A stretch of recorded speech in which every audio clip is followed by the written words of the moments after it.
پیارے پیغمبر صلی اللہ علیہ وسلم نے ارشاد فرمایا تم میں سے کون ہے جو احد پہاڑ کے برابر عمل کر لے؟ اتنا ثواب احد پہاڑ کے برابر.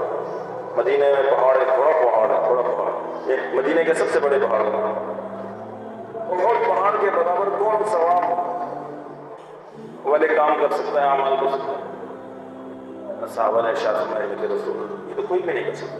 پیارے پیغمبر صلی اللہ علیہ وسلم نے ارشاد فرمایا جو ایک مرتبہ سبحان اللہ کہے اس کو احد پہاڑ برابر اجر اور ثواب. کتنا آسان ہے نا میرے دوستو. اللہ کی رحمتیں تو بہانا ڈھونڈتی، اس میں زبان ہماری ٹھیک تھی. ایک مرتبہ الحمدللہ کہنا احد پہاڑ کے برابر ثواب. ایک مرتبہ اللہ اکبر کہنا احد پہاڑ کے برابر ثواب. اور ایک مرتبہ لا الہ الا اللہ کہنا پیارے پیغمبر صلی اللہ علیہ وسلم نے ارشاد میں احد پہاڑ سے بھی زیادہ ثواب. احد پہاڑ سے بھی زیادہ ثواب. کتنا آسان ہے.